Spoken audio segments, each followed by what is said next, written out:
구약성경 이사야 28장 1절에서 6절입니다.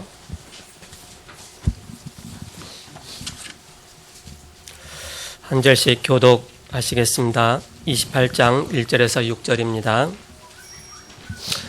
에브라임의 술 취한 자들의 교만한 면류관은 화 있을진저 술에 빠진 자의 성 곧 용화로운 관같이 기름진 골짜기 꼭대기에 세운 성이여 세잔에 가는 꽃 같으니 화 있을진저. 보라, 주께 있는 강하고 힘 있는 자가 쏟아지는 우박같이 파괴하는 강풍같이 큰 물이 넘친같이 손으로 그 면류관을 땅에 던지리니. 에브라임의 술 취한 자들의 교만한 면류관이 발에 밟힐 것이라.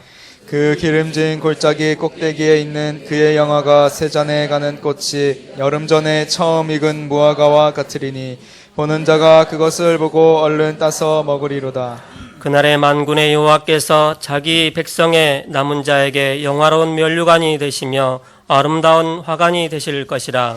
재판 속에 앉은 자에게는 판결하는 영이 되시며 성문에서 싸움을 물리치는 자에게는 힘이 되시리로다. 아멘. 세움 찬양대 찬양 이후 남은 자의 면류관이라는 말씀을 목사님께서 선포해 주시겠습니다.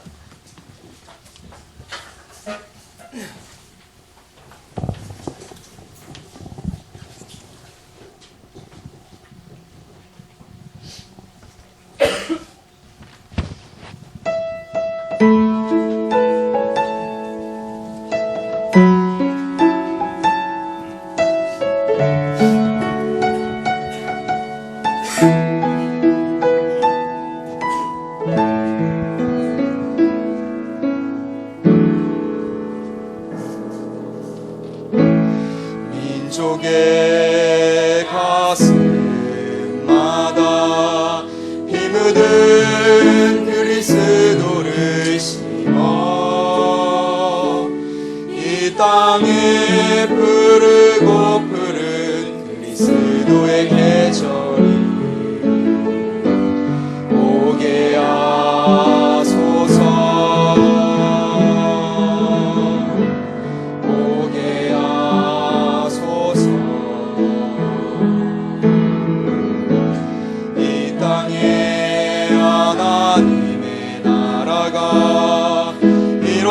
이루어지게 하옵소서.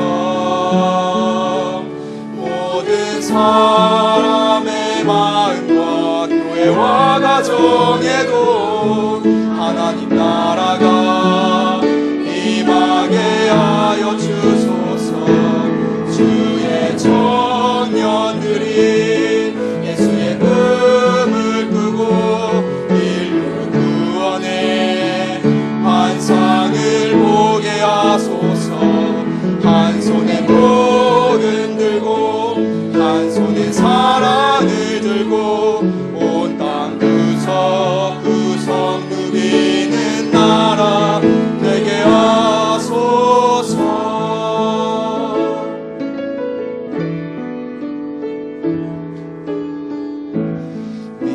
민족의 가슴마다 피 묻은 그리스도를 심어 이 땅에 푸르고 푸른 그리스도의 계절이 오게 하소서. 오게 하소서. 이 땅에 하나님의 나라가 이루어지게 하옵소서.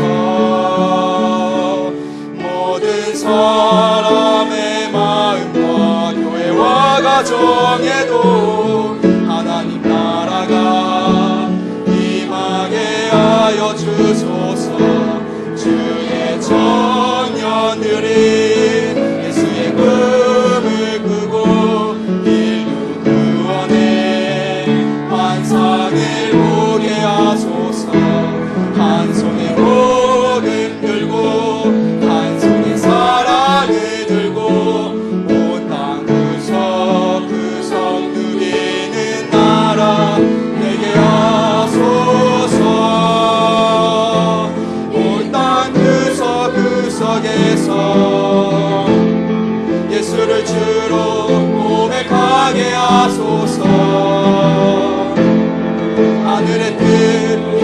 땅에 이루어 주소서. 주의 나라 되게 하소서.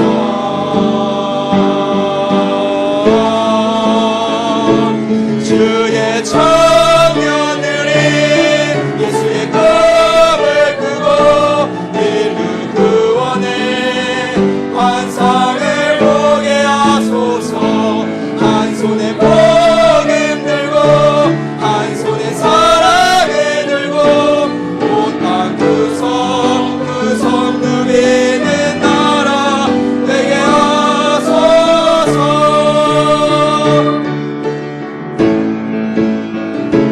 주의 청년들이 예수의 꿈을 꾸고 인류 구원의 환상을 보게 하소서.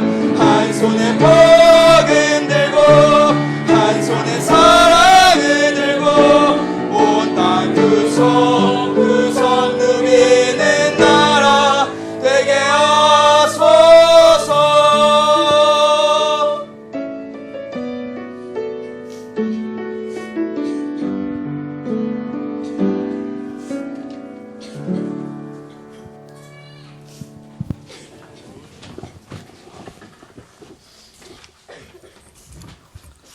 오늘 5절 말씀에 보면 그날에 만군의 여호와께서 자기 백성의 남은 자에게 영화로운 면류관이 되시며 아름다운 화관이 되실 것이라 이렇게 말씀하고 있죠. 그래서 남은 자의 면류관이 되시며 그래서 남은 자의 면류관이다 그런 제목으로 이 시간에 하나님 말씀을 함께 나누고자 합니다. 한 주간에 여러분의 큰 바로 응답의 말씀이 되기를 바랍니다. 지난 주간에는 무너질 사단 권세다 이제 그런 말씀을 주셨습니다. 그 사단의 제1전략은 복음 약화시키는 것이다. 그래서 우리는 신학의 본질을 회복해야 된다. 그리고 신학의 흐름을 바꿔야 된다. 그래서 오늘이 RTS 주일인데 즉 총신주일입니다. RTS가 총회 신학 연구원이죠. 그래서 RTS 렘넌트 데올로지컬 세미나리 그래서 RTS 주일입니다. 그래서 신학 렘넌트 신학 연구원 놓고 기도하는 한 주간입니다. 그래서 우리가 그 봉투가 준비되어 있는데 거기다 헌금하는 것을 모아 갖고서 우리가 RTS 발전을 위해서 이제 우리가 기도하면서 거기로 헌금을 선교를 하게 됩니다. 서론적으로 하나님은 영적 싸움하고 끝까지 남은 자의 면류관과 화관이 되실 것이다 그랬습니다. 그 남은 자가 도대체 누구냐? 영어로 말하면 렘넌트 그러죠. 렘넌트 남은 자다. 그럼 누가 렘넌트냐? 복음 앞에 끝까지 남은 자다. 끝까지. 복음 모든 문제 해결이다. 복음 붙잡고 나서도 문제 오면 그 문제 속에 무너집니다. 문제 속에 흔들립니다. 그러나 복음과 그 끝까지 흔들리지 않은 사람, 그게 렘넌트다. 베드로까지 흔들렸잖아요. 그러나 베드로는 원래 고백한 것이 있습니다. 주는 그리스도시요 살아계신 하나님의 아들이십니다. 바로 고백했기 때문에 주님이 그 고백을 받으시고 베드로가 연약해서 흔들렸구나. 그러면서 하나님께서 베드로를 다시 일으켜 세워주시죠. 그러면서 네가 날 사랑하느냐? 바로 내 어린 양을 먹이라. 다시 사명을 주셨습니다. 우리의 중심이 바로 하나님께 바로 가 있다면 우리가 연약해서 흔들릴지라도 하나님은 우리 중심을 보시기 때문에 바로 우리를 끝까지 우리를 지켜주시고 세워주신다. 그래서 렘넌트 예수님께서 공생에 3년 동안 사역하시면서 3년 반 동안에 뭐 하셨느냐? 바로 예수님이 그리스도라는 사실을 보여준 것입니다. 다니면서 행하면서 여러 가지 메시지를 통해서 여러 가지를 통해서 예수님이 우리 인생의 모든 문제 해결자 그리스도가 맞구나. 그걸 확인시켜 주신 것입니다. 그래서 그리스도만 할 수 있는 일을 계속 하셨어요. 물로 포도주를 만드시고 그럼 그리스도가 아니면 못하잖아요. 그리고 또 물 위를 걸으시고 또 이제는 죽은 자를 살리고 그리스도가 아니면 절대 하지 못하는 것. 도대체 이 사람이 누구냐? 누구기에 바로 이런 기적을 행하느냐? 그걸 계속 보여준 겁니다. 3년 반 동안 계속 보여준 겁니다. 그러면서 3년 정도 됐는데 예수님이 확인하셨죠. 그 제자들을 모아놓고 너희가 나를 누구라고 생각하느냐 그러면서 묻죠. 그래서 그거 묻기 전에 좀 생각할 여유를 주셔야 되니까 사람들이 나를 누구라고 생각하느냐 그렇죠. 다른 사람들이 나를 누구라고 말해. 여론조사죠. 그러니까 어떤 사람은 세례 요한이다, 어떤 사람은 엘리야다, 어떤 사람은 뭐 예레미야다, 또 선지자다 그렇게 말하죠. 그러니까 예수님은 그게 아니죠. 굉장히 훌륭한 사람들이지만 바로 그게 아니죠. 그러면서 예수님께서 진짜 묻고 싶었던 걸 물으신 것입니다. 그렇다면 너희는 나를 누구라고 생각하느냐? 사람들은 그렇게 생각하는데 그럼 너희는 나를 누구라고 생각하느냐? 그때 시몬 베드로가 대답하여 가로되 주는 그리스도시요 살아계신 하나님의 아들이십니다. 참 답이 나왔죠. 예수님 당신은 그리스도십니다. 엘리야도 아니고 세례 요한도 아니고 뭐 예레미야도 아니고 바로 오직 그리스도입니다. 뭐 엘리야다 세례 요한이다 뭐 선지자다 그렇게 생각했던 사람들은 다 도망갔어요. 다 뿔뿔이 다 흩어졌습니다. 언제? 문제 올 때. 그러나 바로 주는 그리스도시요 살아계신 하나님의 아들이십니다. 바로 고백을 참으로 한 자는 진짜 문제 봤을 때는 끝까지 복음 붙들고 끝까지 갔죠. 베드로 보세요. 나중에 순교했죠. 복음 앞에. 초대교회 세우고 그렇게. 그래서 진짜 우리가 예수가 그리스도시다 여기에 대한 분명한 답을 얻지 못하면 사단은 답 얻을 때까지 끝까지 우리를 괴롭힌다. 그러니까 우리 여기에 바로 흔들리지 말아야 된다. 그 빨리 답을 내야 된다. 예수가 진짜 그리스도구나. 나 인생의 모든 것이구나. 거기에 대한 답 내지 못하면 좀 문제 올 때, 어떤 동기 있을 때, 또 어떤 사건 터질 때 그때 무너지게 됩니다. 그래서 절대 무너지지 않는 자가 그게 바로 렘넌트다. 끝까지 남은 자가 그게 렘넌트다. 그런 뜻입니다. 예수님께서 3년 반 동안의 공생의 사역 시작하시면서는 어디다 포인트 두셨느냐? 내가 누구냐? 예수님이 누구냐? 그걸 자꾸 보여준 겁니다. 계속 모든 기적을 통해서 사역을 통해서 말씀을 통해서 그걸 보여주시고 나서 나중에 그 고백을 들으시고 베드로가 주는 그리스도시요 살아계신 하나님 아들이십니다. 그 고백 들으신 다음에는 이제는 진짜 이제는 역사를 시간표를 이루어 나가시죠. 그러면 예수님께서 뭐라고 말씀하십니까? 내가 이제는 십자가에 달릴 것이다. 너희가 다 뿔뿔이 다 흩어질 것이다. 그러면서 이제는 예수님께서 중요한 말씀하시잖아요. 3일 만에 내가 그러나 다시 부활할 것이다. 그 다음에 너희와 함께 갈리로 갈 것이다. 그러면서 너희에게 사명을 줄 것이다. 그 사명 받은 자들이 이제는 바로 예루살렘에 모여서 이제는 교회가 시작된 것이죠. 그래서 교회의 시작입니다. 교회 시작. 언제 교회가 시작되느냐? 마가다라 방에서부터 교회가 시작이 된 겁니다. 교회사, 신학교에서 교회사를 배우면 교회사가 어디서부터 나오느냐? 초대교회사부터 나와요. 초대교회사. 그 다음에 중세교회사 뭐 이렇게 쭉 나오거든요. 그 초대교회사가 마가다라 방에서 시작된 그것이 바로 초대교회죠. 거기서부터 교회사는 나옵니다. 구약은 교회가 아니고 성전이잖아요. 성전. 구약에는 교회사라고 말하지 않죠. 교회는 예수님이 세운 것이다. 그래서 중요한 바로 여기 전환점이 있었다 그 얘기입니다. 그 시간마다. 여기에 거의가 대다수 흔들렸지만 그러나 참으로 복음 깨달은 자는 예수님이 진짜 그리스도라는 사실을 깨달은 사람은 절대 흔들리지 않는 것이다. 그 깨닫기까지가 이제 문제죠. 이렇게. 깨달은 것 같았는데 이제 대충 그냥 뭔가 이렇게 내 이익 때문에 아니면 내가 뭐 어려우니까 또 어떤 뭐 내 동기 속에서 자꾸 그 붙잡죠. 이렇게. 그러나 어느 날 그게 다 드러나게 돼 있습니다. 보면 알아요. 저가 정말 예수가 그리스도라는 사실을 진짜 붙잡았냐 안 붙잡았냐 어려움 와보면 알아요. 이렇게. 문제에 응답이 안 와보면 알아요. 계속 응답만 옵니까? 아니잖아요. 문제 올 수 있죠. 그때 보면 아, 저 사람이 진짜 그리스도를 답 냈는지 답을 안 냈는지 가짜 신앙 붙잡았는지 진짜 알죠. 그래서 예수님께서 그걸 보여주기 위해서 십자가에 달리신 겁니다. 예수님 십자가 달리실 때 보니까 다 드러나잖아요. 다 예수님 오히려 침뱉고 예수님을 오직 나의 왕이여 뭐 그렇게 따라다니던 사람들도 예수님 다 버리고 뿔뿔이 다 흩어졌어요. 누구만 남았느냐? 진짜 다 모든 사람만 남았죠. 베드로도 자기도 모른다고 도망갔어요. 근데 그때는 얼떨결에 너무 이제는 두려워갖고서 나도 모른다고 도망갔어 이렇게. 그렇지만 예수님께서 진짜 만나서 이제는 베드로에게 말씀하시잖아요. 네가 날 사랑하느냐 했더니 내가 주님을 사랑합니다 그랬죠. 그러니까 한 번 갖고 나니까 두 번 또 묻잖아요. 네가 이 사람들보다 나를 더 사랑하느냐 했더니 내가 더 사랑합니다 그랬죠. 나중에 세 번째 또 묻잖아요. 네가 나를 진짜 사랑하냐 했더니 내가 주님을 사랑합니다 그랬죠. 그 사랑은 변치 않는 거예요. 이렇게. 바로 베드로가 사랑한 건 거짓 사랑이 아니었습니다. 예수님을 진짜 사랑하며 따라다녔던 건. 그런데 자기가 두려워갖고 예수님 십자가 다니는 걸 보면서 두려워서 도망간 거지. 그때 예수님께서 뭐라고 말씀하십니까?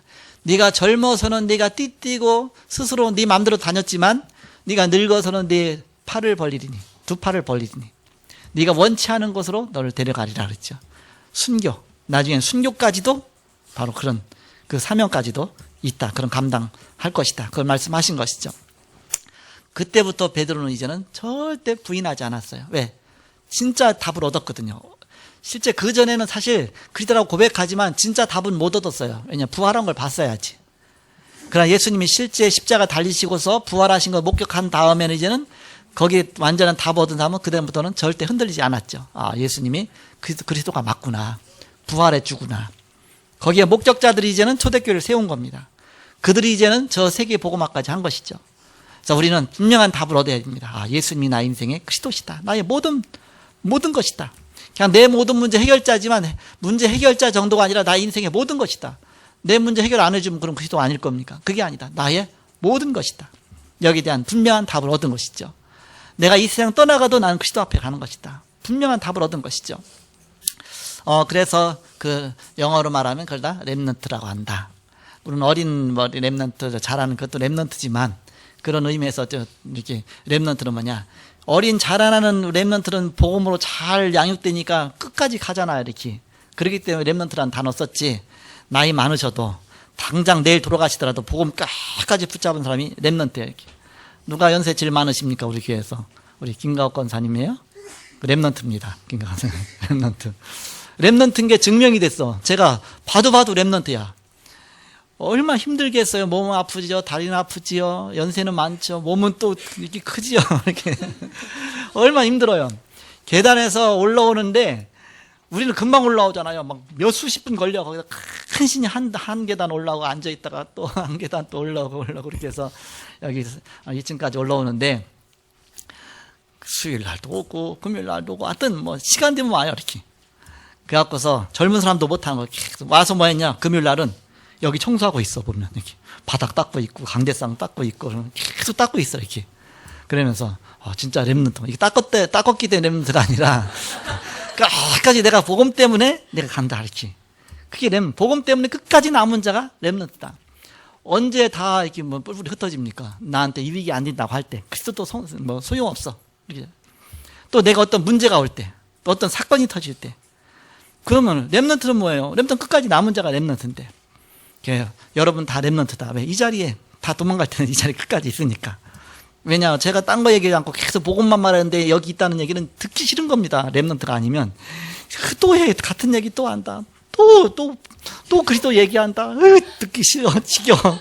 근데 여러분은 지겹지 않기 때문에 남아있죠, 이렇게. 그래서 복음 앞에 복음의 사람이기 때문에 여기 있는 것입니다. 그래서 복음을 탁 사모하는 사람이 바로 렘넌트다. 그래서 여러분 바로 렘넌트. 그래서 지금부터 아예 정체성 딱 가지세요. 난 렘넌트다. I am 렘넌트. 난 렘넌트다. We are 렘넌트. 우리는 렘넌트다. 그래서 나는 복음 때문에 끝까지 가는 자다. 렘넌트다. 바로 여기에 대한 분명한 사명과 언약 붙잡으시기 바랍니다. 그래서 성경에 시대별로 렘넌트를 뽑아왔어요. 그랬더니 7명이 나와요. 7명. 첫 번째 누구냐? 요셉이다. 요셉. 그야말로 애굽에서 요셉. 애굽 살렸잖아요. 끝까지 살아남아서 노예로 있어도 누명 써도 감옥에 가도 얼마나 어려움이 많아요. 그런데도 끝까지 복음 부인하지 않고 살아남았고 복음으로 애굽을 살렸잖아요. 렘넌트입니다. 끝까지 남은 자. 그리고 그 출애굽 시대에 모세입니다. 모세가 끝까지 남아서 출애굽 광야길을 끝까지 복음 붙들고 얼마나 막 와우성입니까? 백성들이 우리를 거기 왜 데리고 가느냐, 우리가 차라리 저 애굽으로 돌아가는 게 낫지 않겠냐 해도 끝까지 하나님의 언약 붙잡고 그 언약 성취를 위해서 간 겁니다. 렘넌트다. 그리고 세 번째 인물은 사무엘입니다. 사사시대죠. 사사시대의 이 복음 운동을 끝까지 편 자가 사무엘이다. 그리고 다윗입니다. 왕시대죠. 왕정시대의 최고의 바로 훌륭한 왕, 복음과 언약 붙잡은 왕, 바로 다윗이다. 그리고 엘리사입니다. 선지자 시대에 바로 어마어마한 위기 시대인데도 불구하고 이 복음운동 끝까지 편 사람이죠.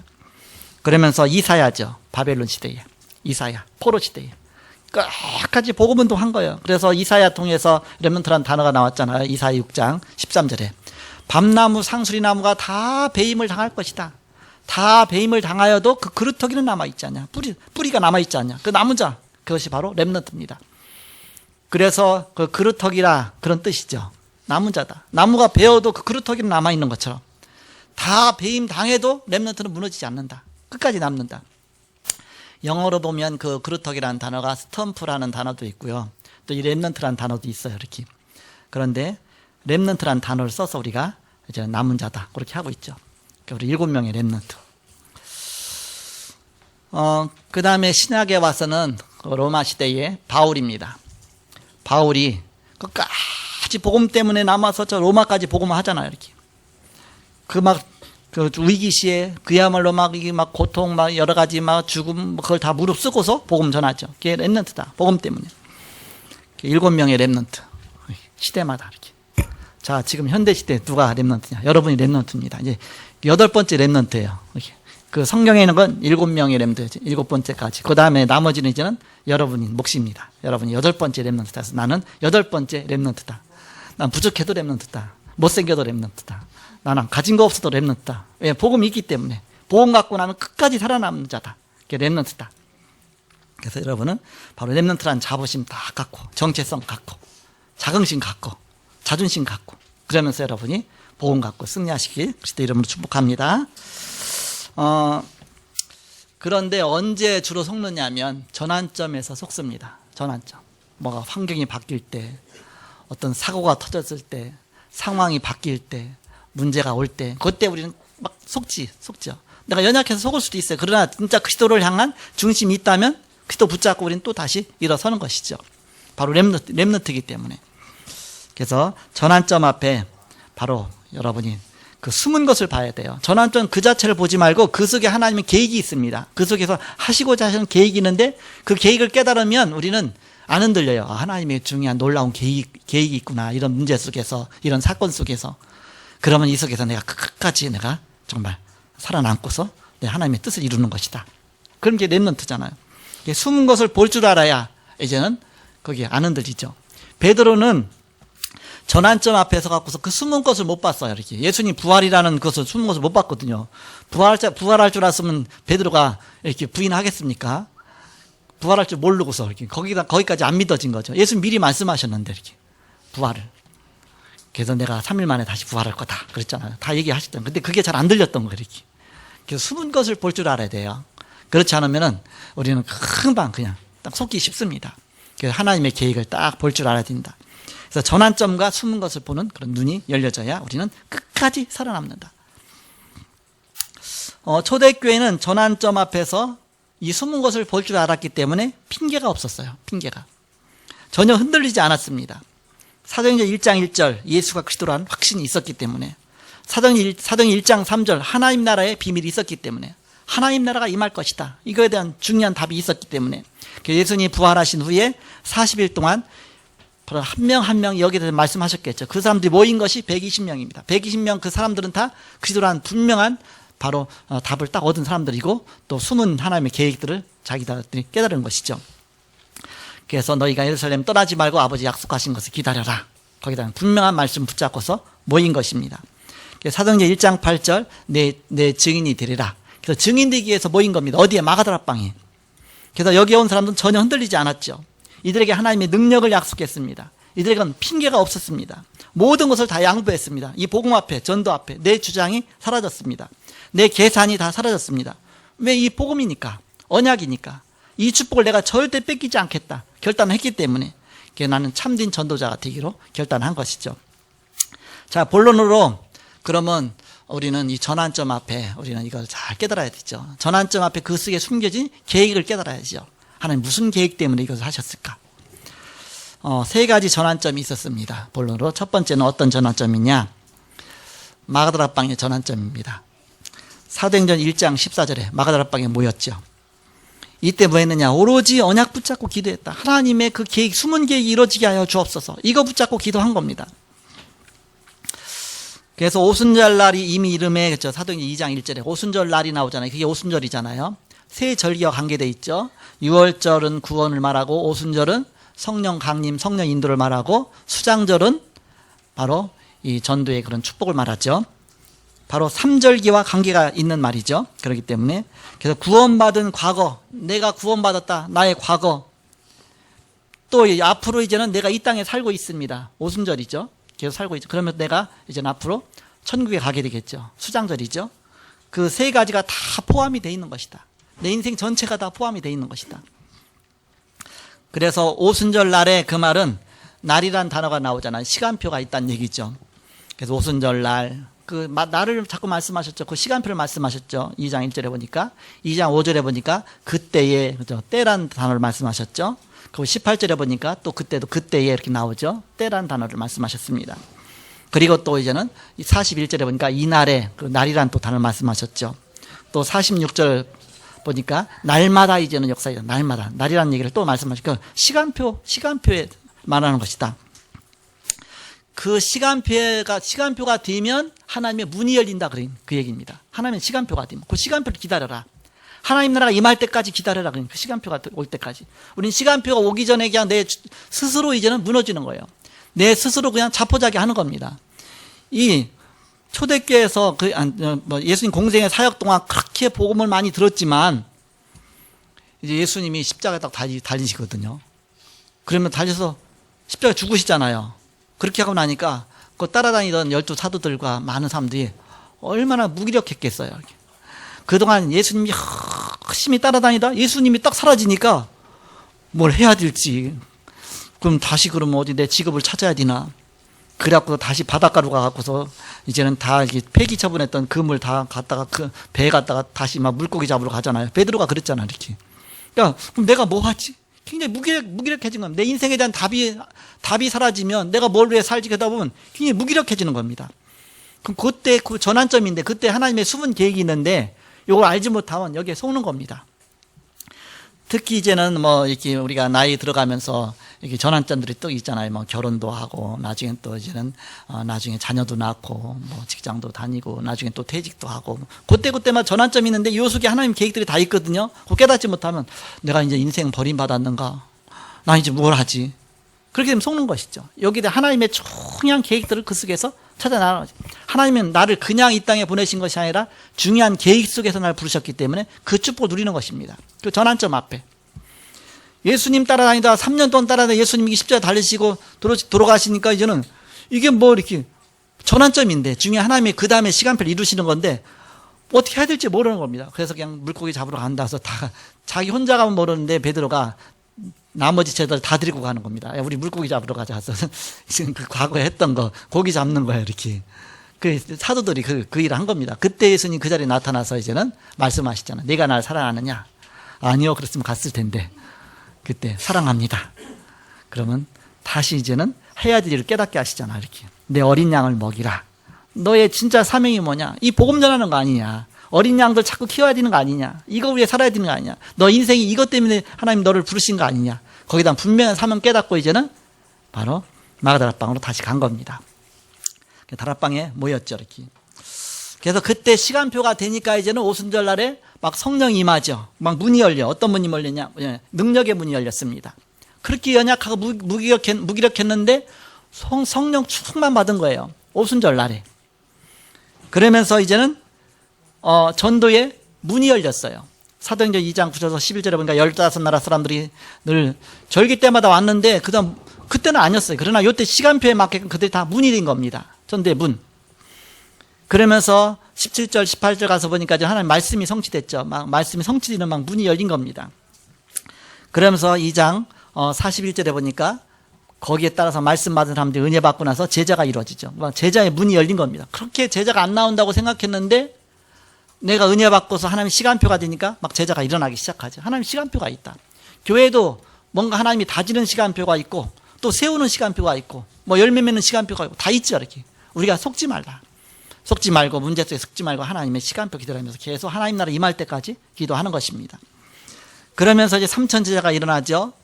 그러면서 제자가 일어나니까 곳곳마다 이제는 46절, 47절에 보니까 이제는 곳곳마다 날마다 성전에서 날마다 집에서 말씀 운동 현장에 쫙 이제 일어나기 시작했죠. 하나님의 시간표가 되니까 말씀 운동 전도의 문이 쫙 열리기 시작한 겁니다. 그러니까 5가지 시간표가 나오고 5가지 문이 나온다. 그러면서 5가지의 힘이 생겼죠. 그게 오력입니다. 오력. 5가지 힘. 영적인 힘. 또 하나님 주시는 지혜. 또 하나님 주시는 건강. 그래서 하나님 주시는 뭔가 이렇게 사람 끄는 힘. 그러면서 경제. 다 모든 문이 다 열렸죠. 그렇게 안 열리던 문이 하나님 시간표가 되니까. 우리는 그냥 내 생각대로 안 된다고 생각하면 거기서 이제는 내가 실망하고 여기서 그 전환점을 넘어서지 못하고 거기서 속기 쉽습니다. 그러니까 우리는 바로 이 전환점 앞에 하나님의 숨은 계획을 봐라. 하나님의 중요한 숨은 계획. 이때 사실은 1000명을 받은 겁니다. 1000명. 그러면서 소명과 사명이 따라온 것입니다. 우리가 중요한 전환점 속에서 하나님의 1000명, 소명, 사명 여기서부터 나오는 거 아닙니까? 여기서부터 나의 인생, 나의 전도가 나온 것입니다. 아, 내가 평생 이거 갖고 전도해야 되겠다. 누가가 데오볼리에게 그 편지 썼잖아요. 거기에 누가는 의사잖아요. 누가가 전문성이잖아요. 중요한 기록한 것들을 이제는 데오볼리한테 편지로 썼죠. 그게 성경이 된 겁니다. 누가의 달란트에 맞게끔 중요하게 복음 앞에 쓰임 받은 것이죠. 베드로의 인생 기록이 바로 사도행전이잖아요. 베드로는 무식하면 용감하다고 그냥 앞장서서 나갔어 이렇게. 근데 나중에는 이제는 그게 조금 많이 가라앉았죠 이렇게. 아, 내가 하는 것이 아니라 하나님이 하시는 거구나. 그래서 인도받기 시작하죠. 그래서 초대교회가 그러면서 바울의 영원한 기록이 영원히 남는 기록이 인생 작품이 사도행전입니다. 그래서 우리들의 인생 작품이 바로 전도로서 남는 것이다. 하나하나 이렇게. 자, 두 번째 전환점이 왔습니다. 두 번째 전환점이 뭐냐? 환란입니다. 환란. 엄청난 환란이 온 거예요. 사도행전 11장 19절에 보니까 스데반의 환란이 나요 그랬잖아요. 스데반이 막 순교당하죠. 그러니까 얼마나 두려워요. 그러니까 막 예수 믿는다고 했다가 죽음이 오면 사람이 막 부인하고 두렵고 그러잖아요. 근데 복음에 대한 답을 얻었으니까 부인할 수가 없죠. 근데 복음 계속 전해야 되죠. 그러니까는 예루살렘에서는 복음 못 전하니까 이제는 아예 사마리아로 안디옥으로 흩어진 겁니다. 그래서 안디옥에 가서 사마리아에 가서 막 복음 전한 겁니다. 그러다가 생겨진 교회가 안디옥 교회입니다. 그래서 안디옥 교회에 정말 이렇게 중요한 교회가 시작돼 평신도가 세운 교회입니다. 이게 전환점 통해서 나온 겁니다. 그때 이제는 사도행전 19장에 보면 21절에 보니까 이때 주의 손이 그들과 함께 하심에 그러죠. 하나님이 역사하시니까 주의 손이 함께하는 교회. 23절에 보니까 주의 은혜가 보여 그랬죠. 막 하나님의 은혜가 막 나타나는 겁니다. 그리고 24절, 25절에 보니까 큰 무리가 모였다 그랬죠. 이 제자들과 큰 무리가 모였다. 그러면서 이제는 이때 이제는 사도행전 13장 1절에 바울과 바나바를 첫 선교사로 파송하는 그런 축복까지 누리게 됩니다. 이때 숨은 계획이 하나하나 이루어지기 시작하죠. 그때 천하가 기근이 들었는데도 안디옥 교회는 경제적으로 굉장히 축복을 받았어요. 그러니까 환경이 문제가 아니다. 그야말로 환란이 문제가 아니다. 우리는 어떤 고난, 환란 거기에 엄청나게 두렵기 쉽죠. 그러나 거기에 속지 말라. 하나님의 응답은 숨은 응답이 있다. 숨은 응답 속으로 들어가라. 너무 따지고 계산이 밝으면 숨은 응답을 보기 어렵죠. 이렇게. 내 생각 속에 벗어나면 안 되니까. 우리는 바로 믿음 갖고 나가는 것이다. 믿음이 없이는 절대 하나님이 살 수가 없죠. 뛰어넘을 수가 없습니다. 사단에 속기가 쉽습니다. 자, 마지막 세 번째 전환점입니다. 전환점이 뭐예요? 터닝 포인트 아닙니까? 터닝 포인트. 그래서 저는 세 번째 전환점이 왔다. 사도행전 19장 21절입니다. 이때 사도 바울이 그 전환점 앞에 내가 로마도 보아야 하리라. 그래서 로마 복음화를 위해서 이제는 하나님의 더 큰 응답을 받는 것이죠. 도전의 응답이죠. 도전의 응답. 사도행전 19장 1절에서 7절에 보니까 그 12명이 은혜 받는 것이 나오죠.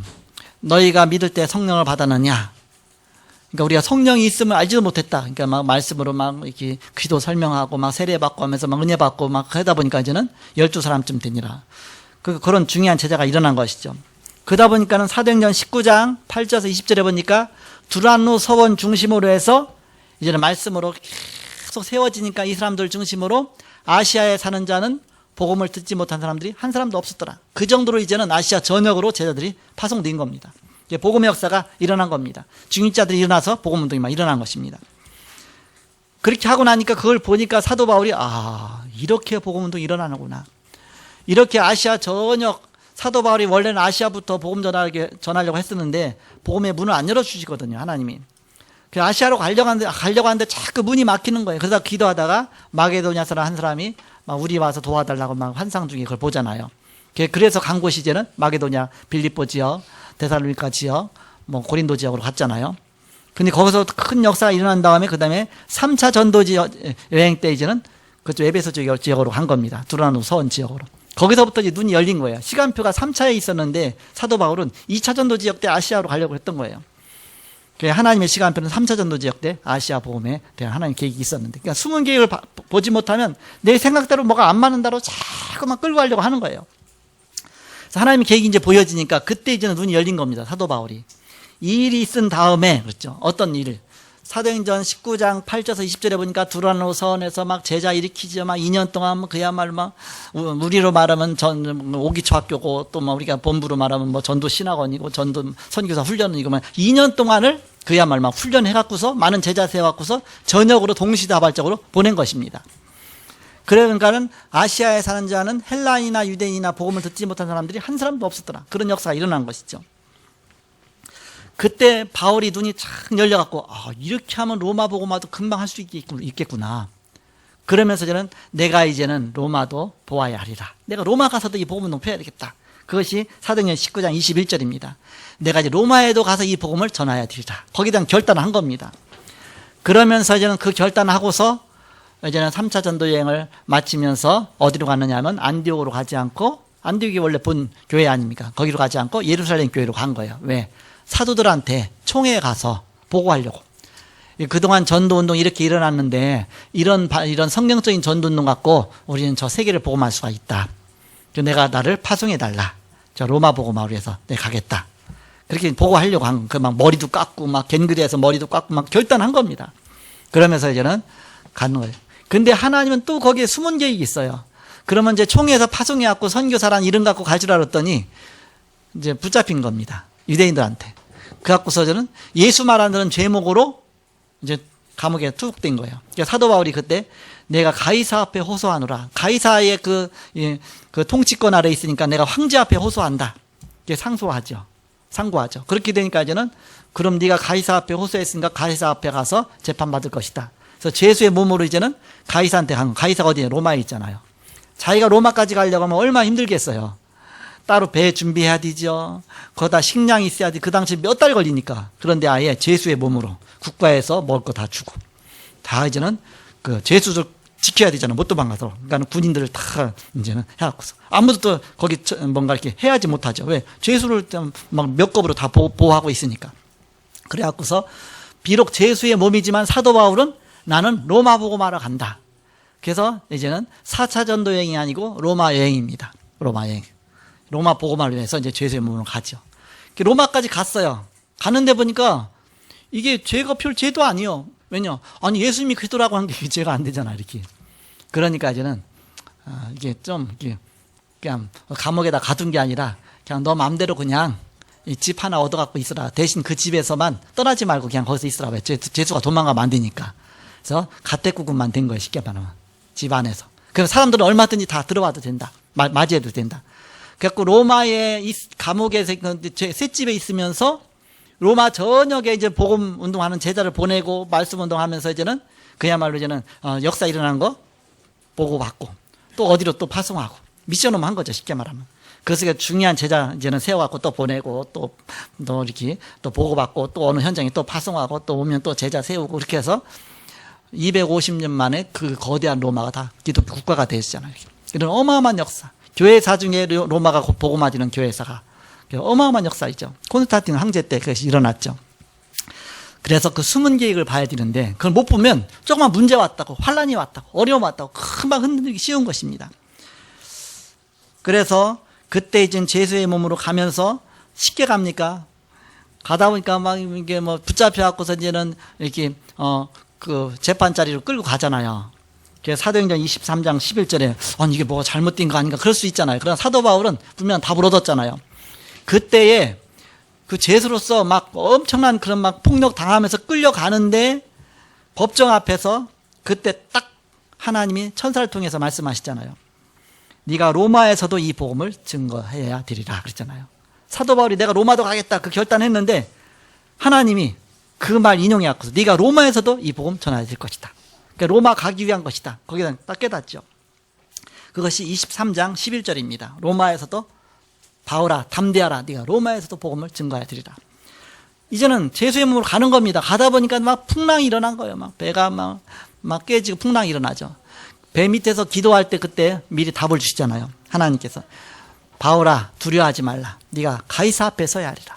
가이사 황제 앞에 가는 것이다. 가서 복음 전하러 가는 것이다.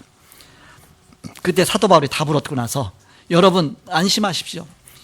자그만치 2주 동안 유라굴루라는 그 광풍 만나서 어마어마한 그 풍랑 속에서 폭풍 속에서 아예 광풍이라고 했어요.